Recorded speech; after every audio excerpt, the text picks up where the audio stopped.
Hey, thanks for making it to Veterans Preference. Glad you made it. We have some really exciting topics to cover for you today when it comes to your employment journey. Now, stick with us through this because we're going to hammer down on a few different points here. First, please hit the thumbs up, subscribe if you haven't. That really helps the channel and helps get the message out, right? Many hands make light work when it comes to spreading the awareness to our veteran and spouse community.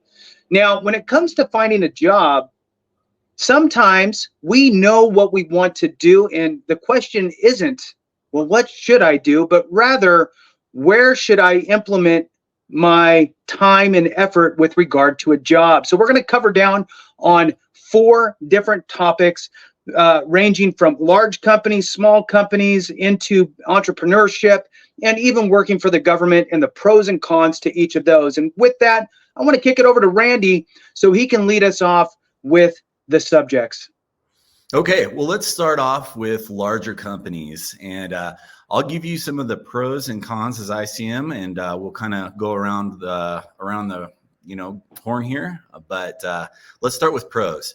The thing I find about a larger company that can be a pro for a military member or a veteran or a spouse is a structured environment.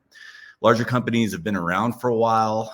They tend to have more processes and procedures in place, and that tends to ring pretty well for veterans. So that's kind of my first. Second one is opportunities for advancement. Guys, if you're looking to move up the ladder, maybe you took a little bit of a step back when you jumped over to the civilian world, a larger company can provide more opportunities for advancement. So that'd be my second. And then my third, and I'll kick it over to Chris after that, is resources and benefits. If you've got a larger company, they tend to have healthcare plans in place that may be a little more robust, skills and training plans and policies that are in place that may be a little more robust. So there's some good things to look for when you're making the jump over to a larger company. Yeah, I think building on what you said, Randy, larger companies have generally been around longer, which means that they generally know who they are. Now, all companies go through different life cycles and different phases, and you have to be a little bit aware of what phase they're in. Are they on the up phase? Are they on the stable phase? Or are they on the downslope phase? And it doesn't mean that there aren't great companies to work for that are transforming, and maybe especially right now with AI coming on board, they haven't traditionally been a tech company. Now everybody has to be a tech company, right? So, I mean, even Apple got down to like $4-5 at one point. Not that long ago in my lifetime. So, you just have to really understand what that company is and what that company isn't. The longer they've been around, the more they know who they are. It's posted on their websites. And you have the ability to decide, is that a company culture that is actually going to be fruitful for me? What Randy also said is that more defined and developed training programs, more defined and developed internal career opportunity programs, and honestly, the benefits, that is a huge thing when you're looking at what's important to you and what's important to your family. Jason, your thoughts? I'm going to throw out SkillBridge. So a larger company is going to have the ability for a transitioning service member to utilize maybe SkillBridge as a way to get some exposure there. Another thing that I think about when I think of a large company, and I'm going to throw this out there. Look, I agree with both of you. You have already hammered on the major points. So I'm trying to bring something new. That's the drag about being last, is that everybody takes all the good answers. So I'm going to throw out that when it comes to a large company, let's say that you don't really want to be in your geographic location. Well, that large company might have 15, 30, 50, 1,000 locations throughout the U.S. So you can utilize that to shift your geographic location over time if you want to mirror up with some specific veteran benefits. Maybe you want to get to a state that has no real estate tax for 100% veterans, right, for those benefits. Or maybe you want to get to an area that has an outstanding dependent education benefit. So you want to move states for these additional benefits. That would be a way to look at leveraging working for a large company. So those would be kind of two of the things that I think about. Randy, what else you got for us?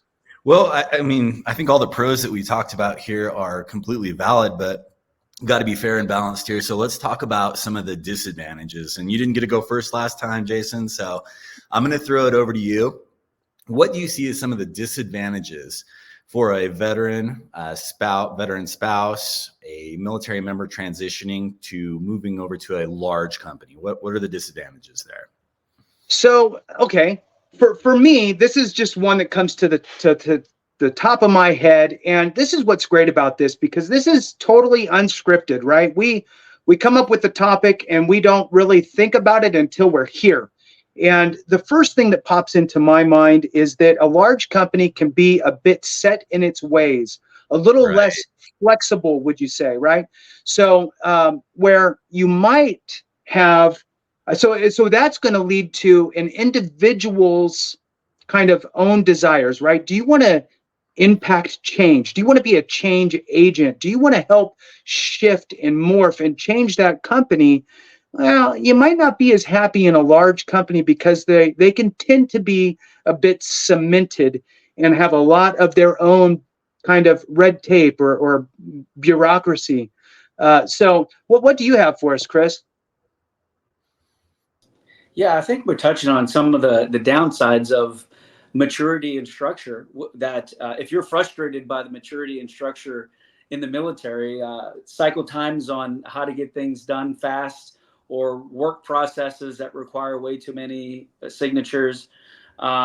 If you're going to go to a large company, you could expect, now it generally will be better, unless it's one of the largest companies in the world. But where that structure can be a source of frustration is a con for sure. And Jason, you also touched on something. If you're a mover and a shaker and you get a little bit frustrated on things like having to wait a certain amount of time to get promoted, even though you're kicking ass, and making sure that you are greasing all the skids, as we used to say, to make sure that your work is being seen by all the people who are making decisions on your career, you're going to find some of the same things in larger companies. Whereas a smaller company, you're going to be a lot closer to the decision makers. A smaller company will be less structured. So if you're like me and you like to do a lot of different things outside of your own job description, you're going to have more opportunity to do that stuff at smaller companies than you would say at a larger company, which is, a company that has very organized division of labor, very clear and specific goals for you, which is great. So then you know how you're measured. There's lots of benefits of being in that structured company. However, if you do have that entrepreneurial spirit or edge, and you don't care about lines of reporting, or you just like, the customer needs this, I need to go get it done, or the customers wish that they had built that they had a product that could do this, I'm going to go build it. Those are the things. Now, again, I think the last thing about this is you may want to start at a larger company and then move smaller over time, because going from very large structured environment to a very small unstructured environment, even though that might be more what you're looking for, your unique nature, that's a hard transition. And we'll talk about some of our transition experiences around these topics, and as we continue to speak. Back to you, Randy. Yeah, I would say for me, there's a couple of cons that, jump out and things that you have to be aware of. One of them is a cultural adjustment. So the military has a very defined, very distinct culture. And when we enter the military, even as a military spouse, you become part and parcel of that culture very rapidly. You have to do it to complete your job. So you've become militarized, I'll use that word, or very indoctrinated in military ways and military ways of communicating. And then larger companies tend to have their own established cultures, their own established ways of doing things, their own lingo. So that cultural adjustment can be a con. I think this applies to service members who have been in longer. If you've been in for 20, 25, 30 years, you might want to consider that cultural adjustment may be a pretty big challenge. And then I think the other thing about larger companies that can be a disadvantage is less personalized support.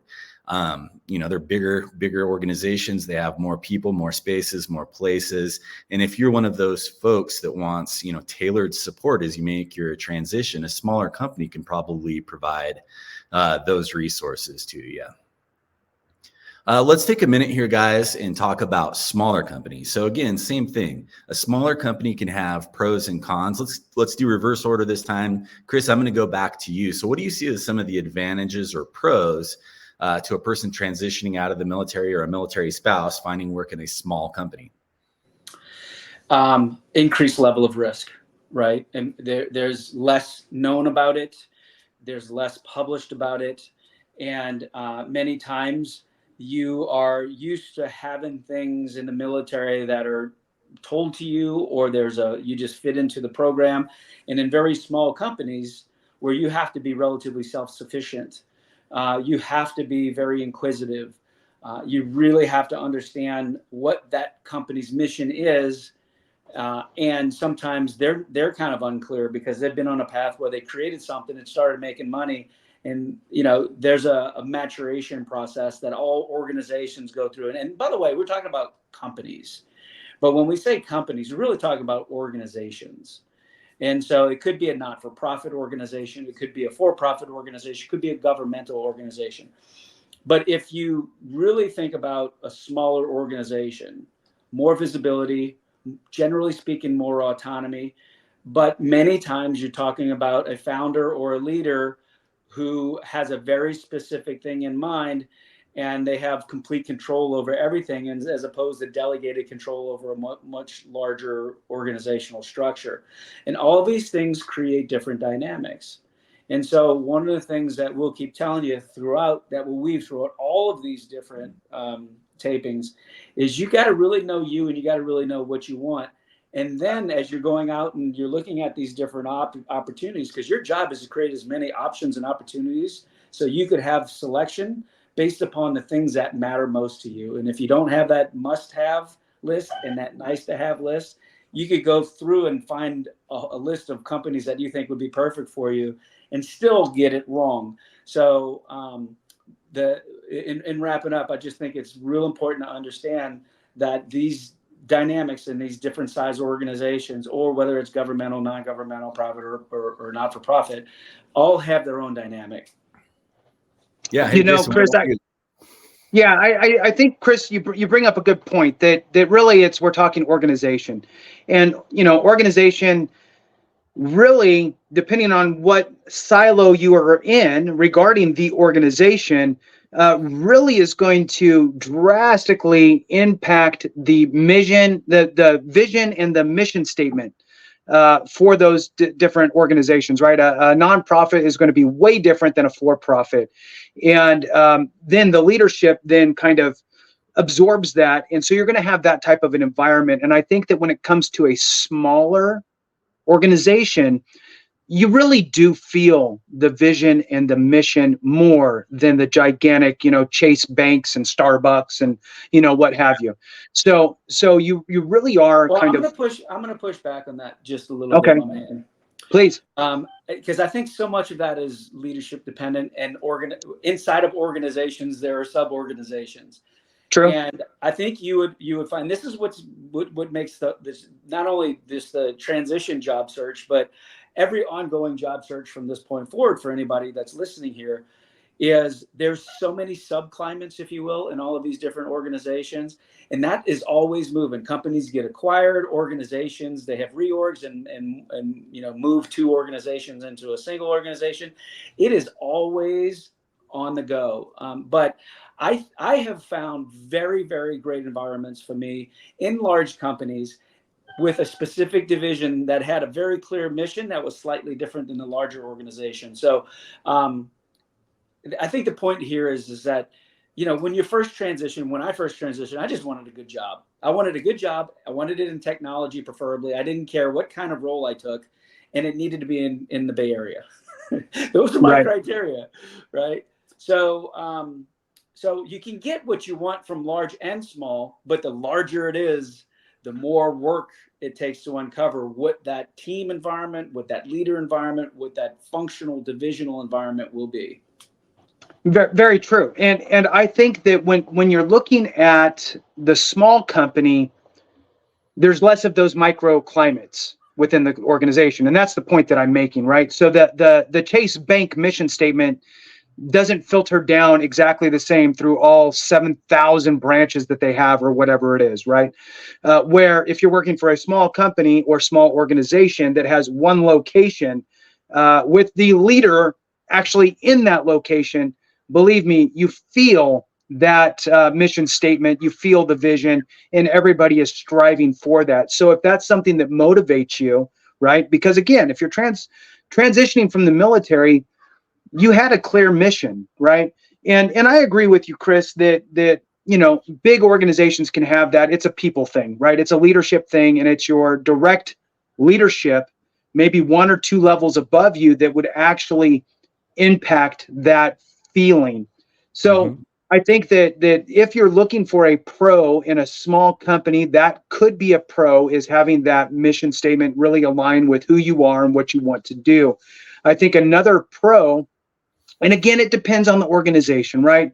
There's so much nuance in this that it's impossible to uncover in a short video. But I would say in a lot of situations, these very small or in the infant stages, even organizations, you have the ability to really write your own job description to a point.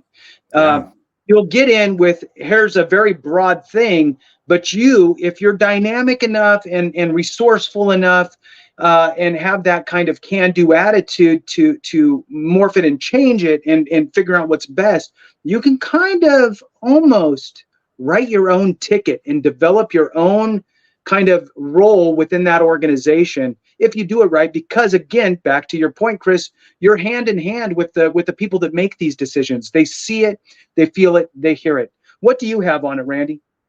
Well, I'll give you a couple of pros from a couple different perspectives. I want to start with military spouses. So I think an opportunity for military spouses with smaller companies is rapid learning and growth.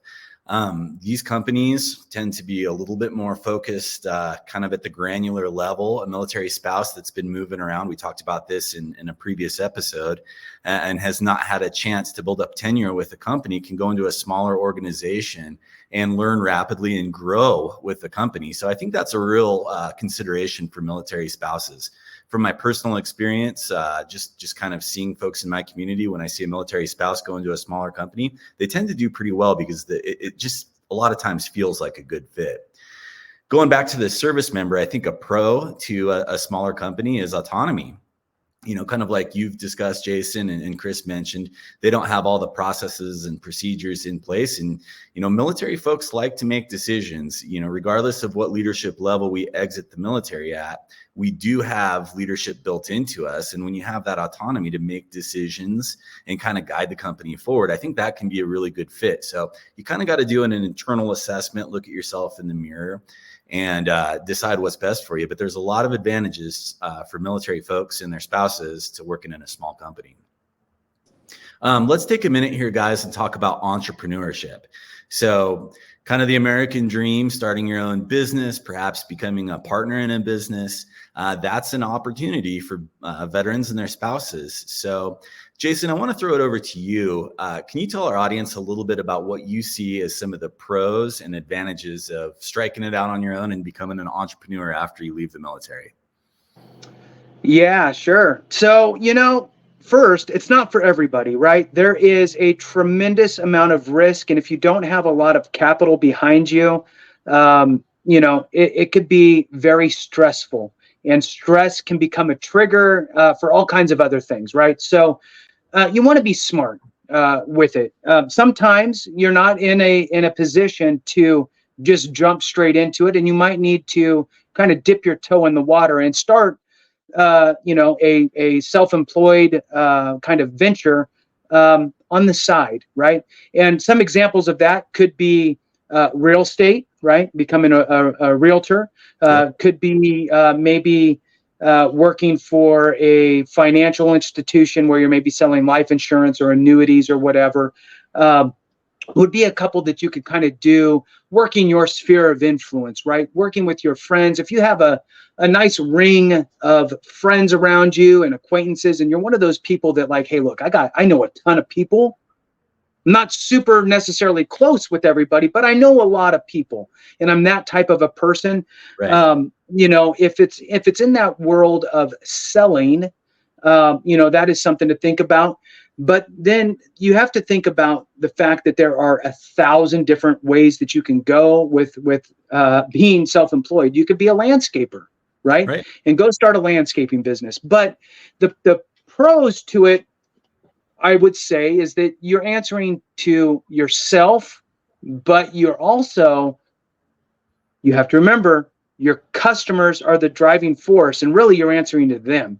They become your boss, so to speak. And so if you like that type of, I guess, ability to make your own decisions and you can gauge what your customers want, then you know what, go for it. But you need to make sure that you have the capital behind you, have a little bit of money socked away, because believe me, you can go through it quickly, and everybody wants to give you credit. So you don't want to leverage your credit too much and then become in a bad situation. So I covered kind of a little bit of the positive. I was a little more on the negative side. So I want to kick it to Chris to give us the glass half full approach versus my glass half empty words of caution approach. So Chris, what you got? Yeah, look, I grew up in a small business. I fully know the risks and the challenges of small business life. In entrepreneur is everything from, starting your own plumbing company or becoming a consultant of something that or it can mean a lot of things, all the way through. I have this idea that I think is going to change the world. It's called Bitcoin. So even entrepreneurship could mean a lot of different things. And depending upon the angle that you take, if you're coming out of the military and you went and got a computer software engineering degree, and you had this idea that you created and you want to take it and get venture capital funding or an angel raise, that is a little bit different type of entrepreneurship than somebody who's going to come back, take over their family plumbing business or whatever. So there's lots of different slices of this, but what Jason said is really, really true. What most folks who end up going the entrepreneur path route want to do is they want to do their craft. Yet most of their time is spent on doing billings, finding customers, doing all the things other than really doing their craft. And I see so many people struggle, not just veterans, but I happen to live in an area where I go out and I seek veteran contractors, and they're no different than the other contractors who are, overpromise, underdeliver. I still owe a lot of money, and I keep asking, send me a bill, send me a bill. And they want to actually build stuff, and that business side takes a hit, and that can only last so long. So there are lots more risks associated with entrepreneurship of any kind as you transition than going to even a small or larger company where you're going to have those benefits. You're going to have, cheap offerings for insurance, better pay. You're going to have resources like tuition reimbursement, veterans networks, possibly in those companies where you have sounding boards and places that help get guidance when you need it. Going out in the entrepreneurial side could be very, very lonely. Now, the upside is you get to do what you want. You get to hire who you want. You get to take time off when you want, not take time off when you're working. But, generally speaking, it's the not take time off part that is the hardest. So lots great there. I don't know if I delivered on the glasses half full side, but No. it's an amazing thing to be.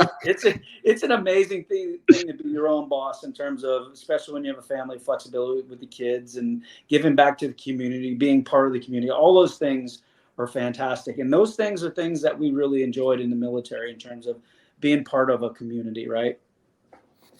Yeah, I think running your own business as a veteran has a real upside in that you can innovate. In the military, we're trained to innovate within certain boundaries. We don't want to get outside of our lane or outside of what's safe, but in the entrepreneurial world, you can kind of let your creative juices flow and you can innovate. And then, I'll leave it as a glass is half full kind of thing, and then we'll come to some of the disadvantages. But honestly, personal fulfillment. If you've never cut a paycheck before, and a lot of military folks who went in after high school or after college have never cut a paycheck, there's a lot of personal fulfillment when you are running a successful business and you're making payroll, and you know that the people that are working hard for you are getting the salary that they were promised, and they're taking that home to their families and providing for their kids and building their little corner of Americana from your company.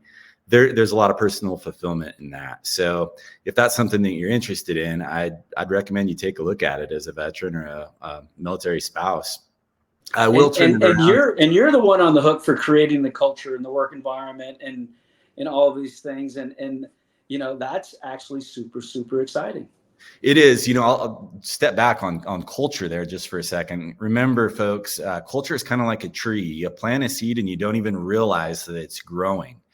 And then by the time it's a couple of feet tall, it's got a pretty well established root structure. So just as kind of a pro tip here on this conversation, if you're starting your own business as a veteran, remember your culture is started before you even realize it. Only when there's maybe 2 or 3 or 4 employees, you've got a culture, and that culture is going to be very hard to change later. So get it started right, and good things will happen. You want a healthy culture. Disadvantages. Yeah, I want to throw in real quick that there's a hybrid version of entrepreneurial. Okay. Yep. And I'm going to call that your commission only type jobs, where you're in control of your own paycheck. And in some cases, you're in more of control of your time you work and that type of stuff. And they can be very lucrative and come with some kind of safety nets behind you to at least feel like you have some support. Right. Right. So I can mostly speak to what I've done in the past. And one of the jobs that I did for many years, and I know I look much younger than I am. We'll just throw that out there.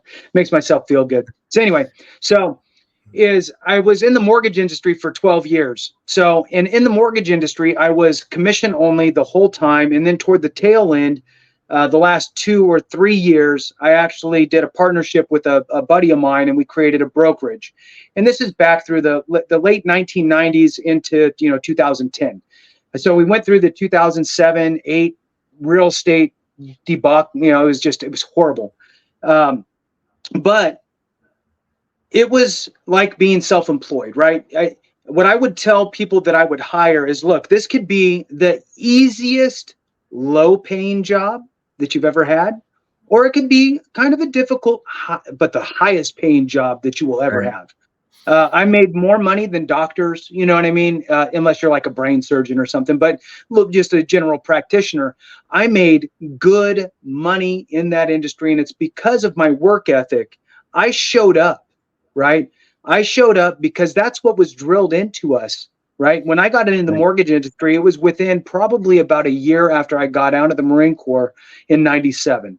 So I got into mortgages in 98, and you just hit the ground running. And it was not easy, but the dividends paid off. Right. You get what you get out of things, what you put into it. So just wanted to throw out there that there are kind of loose other versions of self-employed that kind of have a little bit of a safety net behind you. I mean, we don't need to get too technical, but there is you are your own company, sole proprietorship. You are creating a company, some sort of LLC or C Corp. You are a 1099 employee, like Jason was saying, where you are considered your own business, but you're working under a shell of a business. Uber drivers, for example, some of them are employees, most of them are 1099s. I mean, if you really think about that example, that highlights the things, the considerations of that type of self-employment type of work that will, as you kind of start figuring out the post-military transition and career, the good thing is that a lot of these jobs are now online, and you can do them from anywhere, much more so. It used to be where large companies, you pretty much had to go in. Small companies had to be nimble and flexible. It really depends upon what industry you're in, whether you're a service provider or consultant, et cetera. It all really depends. But now the world has shifted completely, where there's a whole lot more, at least hybrid opportunities, and even way more remote opportunities than what we used to. You could go on some of these work platforms that are Upwork, and get paid to do jobs there. So the world has gotten very, very complex, but at the same time, it's given us more and more options. So all of these things are tips and considerations that as you go out and explore all of these options, which, by the way, you should not wait until you transition to do. You should get a good jump on this. The SkillBridge idea is a great example for understanding, because this is just kind of the work and skill transition part. There's the emotional part, there's the family part, there's the psychological part, there's the financial part. There's so many aspects to a really good transition. There's the culture part, there's all of these things. And so this is why we spend time sharing our learnings and journey, to make sure that you have what you need to actually get to the right thing quicker that's best for you, or get to a place that is a jumping board and a sounding board for what you really want to do. Randy, take it from here. Yeah, no, I agree. And, almost maybe for another episode, what went through my mind as both of you spoke was we didn't mention franchising. So that's another opportunity and segue we can get into probably on another episode. But let's circle back and do some of the disadvantages of being an entrepreneur. I'll start off because I've done that before. I think for me, from a veteran's perspective, uncertainty and ambiguity can be difficult. We're used to policies and processes in the military, things being defined for us, a mission that's presented to us, culture that we come into in a unit or in a squadron or an organization. And you don't have any of that when you're an entrepreneur. You've got a lot of ambiguity, and that can be scary for a veteran. So that can be a con. The second thing I'd say, and I'm not even going to get into the financial part of it because entrepreneurs take a lot of financial risk, but is work-life balance. We think of entrepreneurs, I'm my own boss. I don't have to follow anybody else's schedule. But the dirty little secret is entrepreneurs are some of the hardest working people on the planet. Not all of them, but a lot of them are, especially the successful ones. And if you've got a family, if you've got kids, this is a conversation that you need to have as a family before you jump into entrepreneurship. It needs to be everybody's in, everybody understands what it's going to look like, and that, whoever's doing the work is going to be away from the house quite a bit or be busy doing other things. So those are my two cons. Jason, I'll toss it back to you. What are some of the disadvantages you see to entrepreneurship for veterans and people transitioning? I'm going to just double down kind of on what you're saying here. Being an entrepreneur, especially if you're just starting off, right? Nobody's gonna go, hey, I'm gonna become an entrepreneur and today, and then tomorrow, all of a sudden you have a multi-million-dollar business. It takes a lot of work to get there, and so it's usually going to start off with just you, which means you're the janitor, you're the CEO, you're the secretary, you're the talent, you're everything, and that goes back to what you're saying, Randy, which is that it becomes all consuming, literally. And I will tell you that the bear that is chasing you is failure. So you are running from that failure bear full speed for, in some cases, multiple years, because you just want to get it to become where you can hire enough people to where you could back up and only work 40 hours a week, right? Like that seems like a dream.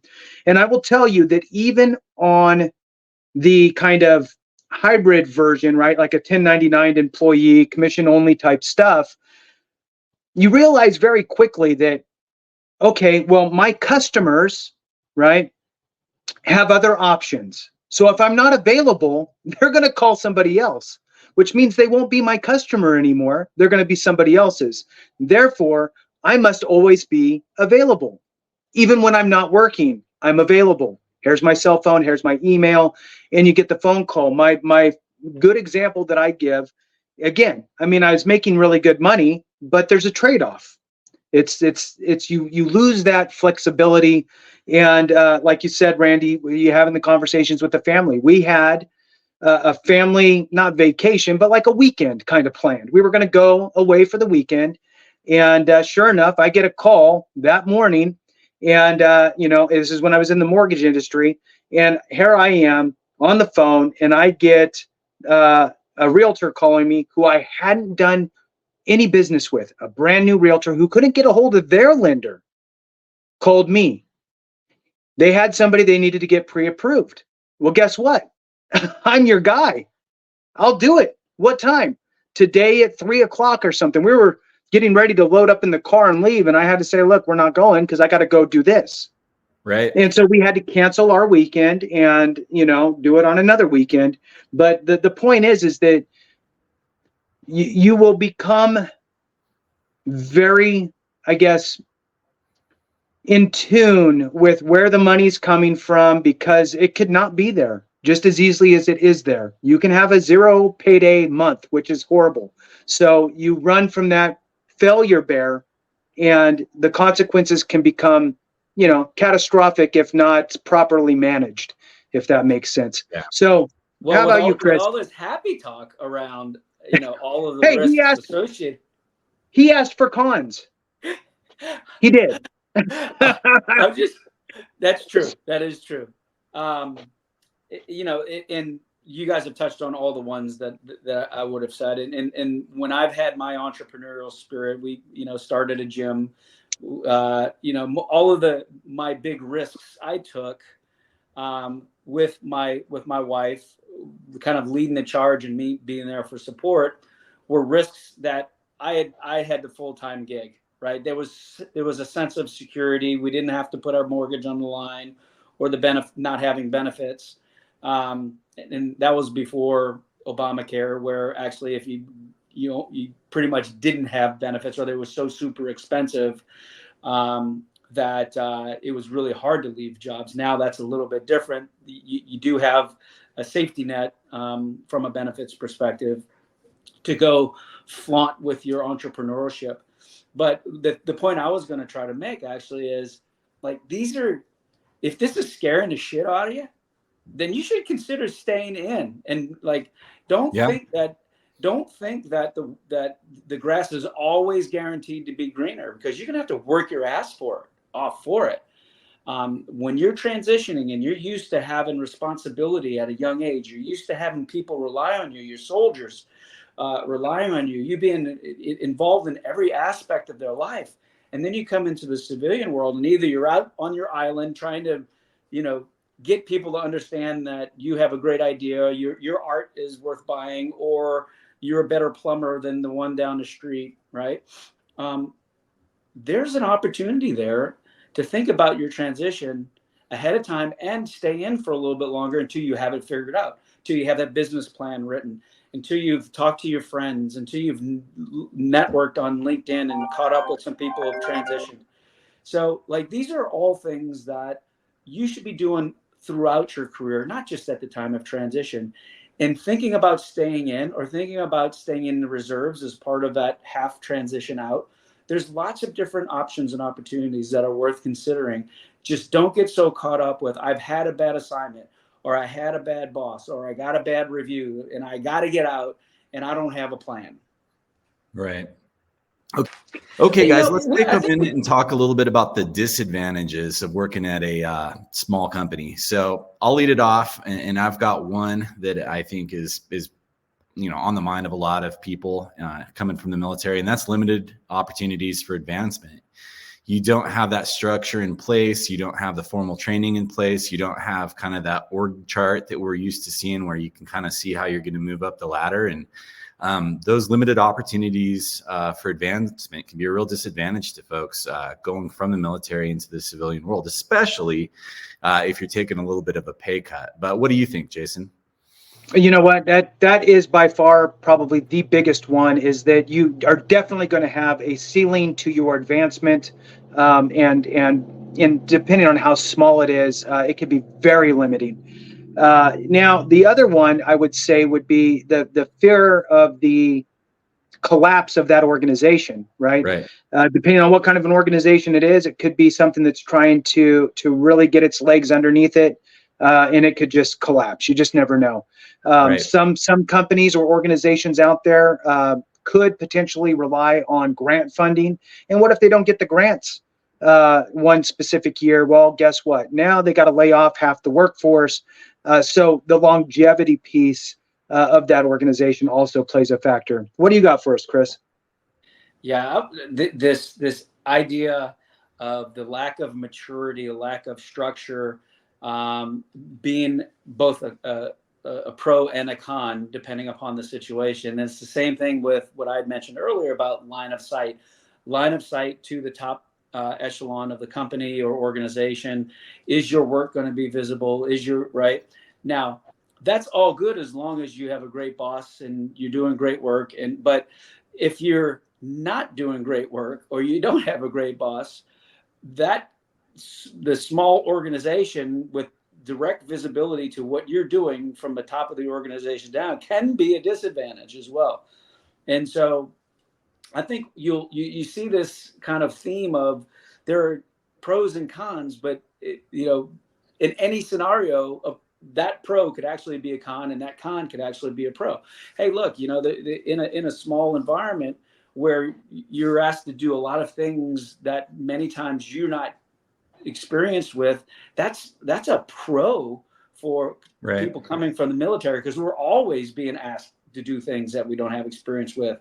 We're always changing jobs. But at the same time, that can be too much, and then your main job suffers, right? So you just got to make sure that you're looking at all of these things as pros and cons, and you're trying to marry that data set up through your search process, through the online review process, through connecting with your network process, so that you can put yourself in the best situation to be successful, working for somebody that's hopefully going to take you under their wing, that's going to understand your background and your background, both personally as well as somebody from the military spouse, and help nurture and coach you in a way that you're always going to show up as your best.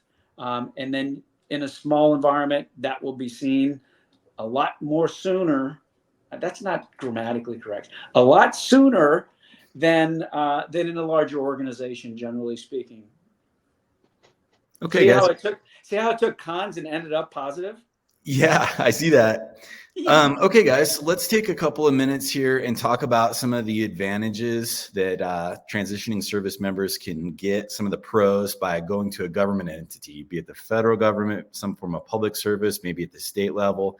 Chris, I'm going to throw it to you. What are the good things that can happen for a service member by taking public employment?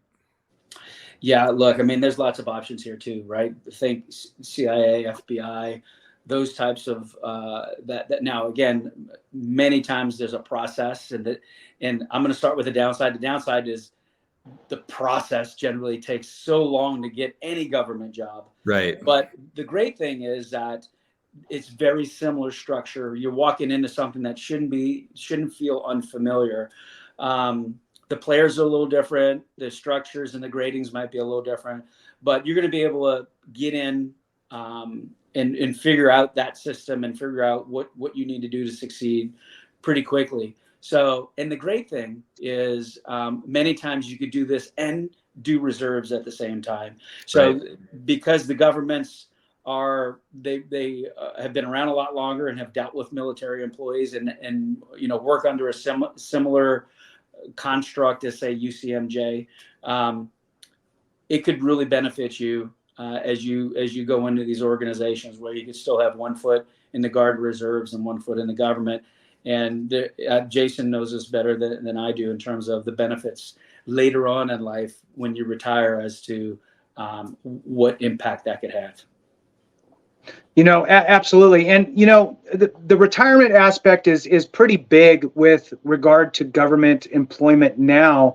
We're not in the 1950s anymore, where every company offered a pension and all of that stuff and people stayed at their jobs. Now, I'll tell you that as far as veterans are concerned, typically we're going to have a longer tenure with an employer if everything is jiving well. We don't job hop as much. But the retirement aspect or pensions from the federal side, which is FERS, the Federal Employee Retirement System, or if you have some sort of a public retiree system like a PERS, those are great options, and they often will have a lower threshold on your vesting. So instead of waiting 20 years in the military, you might only have to wait 5 years in order to be vested. Now, obviously, it's going to pay less, right, at 5 years than if you stayed in for 20, but it's nice to have that, I guess, comfort of knowing that you'll have an extra kick coming in. So that's definitely something that you want to look at. I will say that with government organizations, it's also often the government organization is the biggest employer, whether you're in your city, the city government is big. You're in your county, the county government is big. Your state, the state government as an employer is huge. You know, the federal government is huge. So these are gigantic organizations with a lot of folks. And I'm going to throw in one more pro, and then I'll kick it back to you, Randy. Sure. Is in this one, I think, at least to me, I really, really like, is at both I guess, typically at 3 levels of government: county, state, and federal. Those 3 will often have military and veteran focused conduits. So you can leave the military and come into an organization in which you work with the same type of people that you've been around, only wearing a veteran hat instead of their service hat, right? So there is something comforting about working around people that have chewed some of the same dirt, and you can have frank conversations with, and you're not worried about offending somebody. So with that, let's kick it back to you, Randy. Yeah, no, those are great points. One additional tip I want to throw out there to the folks watching this is kind of do an assessment of what your family has going on. I think that government employment is good in most cases, if not the vast majority of cases, for health benefits. So if you have a member of your family that has unique health challenges and requires a very good quality insurance plan, that might be the opportunity for you.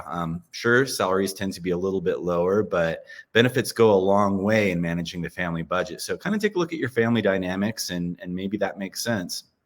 And then to Jason's point, utilization of military skills. Public employment by definition has a public mission, and we're used to doing that in the military. So you get an alignment there, and you can use some of those skills to better the community. So I think those would be my 2 pros that I would see from public employment. Turning it around, there's cons too. I think the biggest one we've already touched on is salaries. They tend to be a little bit less. So make sure you're understanding exactly how long it takes to promote, not only just what your salary is on day one, but how long it's going to take you to move up that ladder, because it can be time consuming. Yeah. Hey, Randy, is it a little bit less than what people, it might, for after having been out for as long as we have and have done the things we do. I mean, I could tell you I was looking to finish my career of going back into the military in some GS capacity. Right. And I couldn't pay my mortgage on what they were offering. That's a different perspective than when you're transitioning from the military. I've found a lot of especially city jobs, to be relatively decent paying versus the military. However, you always got the cost of living aspect. That is it really more, or are you ending up with less in your paycheck as a result of living in the Bay Area, for example? Yeah, that's part of it. And I think taxes, play a role too. In the military, in most circumstances, we have BAH and BAS, which is not taxed. And then civilian employment, regardless of what that looks like, even if it's in the public sector or private sector, you're going to generally pay taxes on all of your income in most cases. So yeah, you're right on, Chris. Also bear in mind, based off this conversation today, when you go into the government, you're going to have limited ability to innovate and limited flexibility. So if you're kind of leaving the military with that mind, like, hey, I want to be creative, I want to try something new, the government might be a con. It might not be for you, because they're not interested as much in innovation and flexibility as, say the Bay Area is, or Silicon Valley. I'm going to double down on that, but as I'm older and wiser, and I'm, for the first time in my life, not working a 60, 70-hour work week, maybe you don't get your innovation kick from that government job.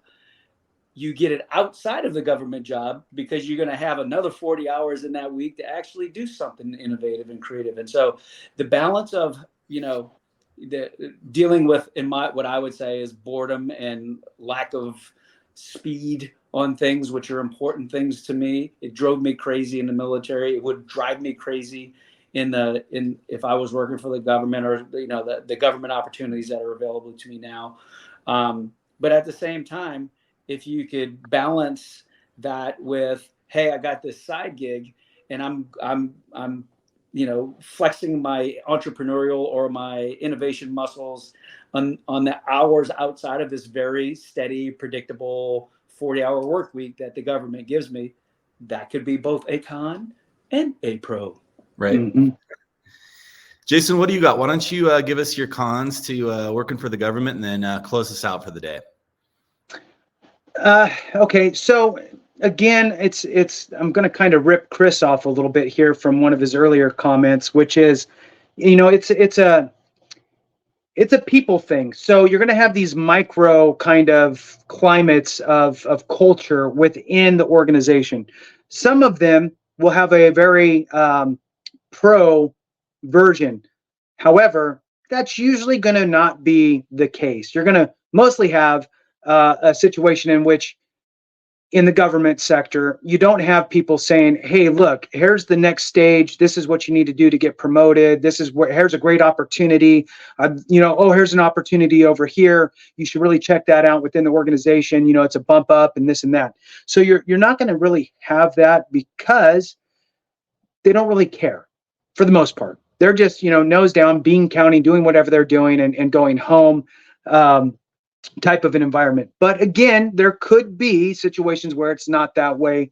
For example, when I was in the government sector, I was not that way. I was, showing people jobs outside of my department, and encouraging them to apply.